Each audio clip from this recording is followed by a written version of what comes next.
Sometimes we get mixed signals. Maybe our intuition, our perception, or past experiences make us not the best at reading people. Thankfully, all is not lost. We can get better at reading people. But how? Number 1, our gut instincts. Majority of people don't trust their gut feelings. We usually trust our brains and believe what our brain tells us to believe. But a study from the University of California shows that people only recognize lies 43% of the time, and truths 48% of the time when trusting their brains. When trusting their guts, the accuracy rate was way higher. Trust your gut because first impressions are often accurate. Number 2, speech and behavioral mimicry. Some people, the first time you meet them, put up a false persona or try to manipulate your perception of them. The people who are actually being honest and genuine, though, will mimic your words and actions. This shows they're in sync with you and how you are feeling. Number 3, empathy.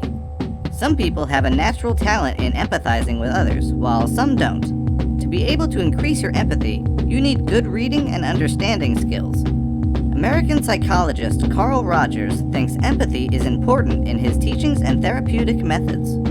Empathy will help you see things from someone else's perspective, and thus will allow you to read their emotions and intentions better. Number 4 is appearance.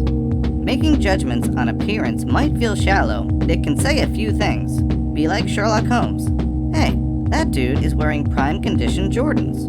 Maybe he likes basketball, rap, or at least sneaker culture. People's appearances can give you subtle hints into their character. Do they wear lots of colors? Are they very well dressed or very sloppy? These could hint that they're organized and diligent, or lazy and a slob. Number 5. Similar to number 2, body language is a major giveaway to someone's emotions.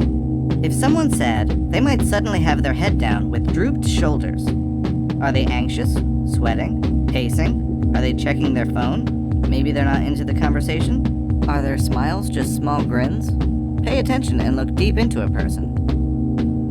Number 6, facial expressions. This aspect of body language can be hard to interpret. Sometimes each side of the face can give off 2 different emotions. Some are obvious. Upturned mouths and crow's feet often mean happiness and smiles. Some emotions are a combination of different signs, like embarrassment. Some people, when they're embarrassed, smile. However, the lips are tighter than a happy smile. Lips might also be pulled tight when compassion is felt, as opposed to sadness where the lips are pulled down. While it's confusing, it's important to learn these subtle cues for a significant advantage in reading people. Number 7 is objectivity. With all these tips, it can lead to some bias. To successfully read someone, enter the situation objectively. Leave your past feelings of that person behind. Focus on what they're saying and how they're behaving in that moment.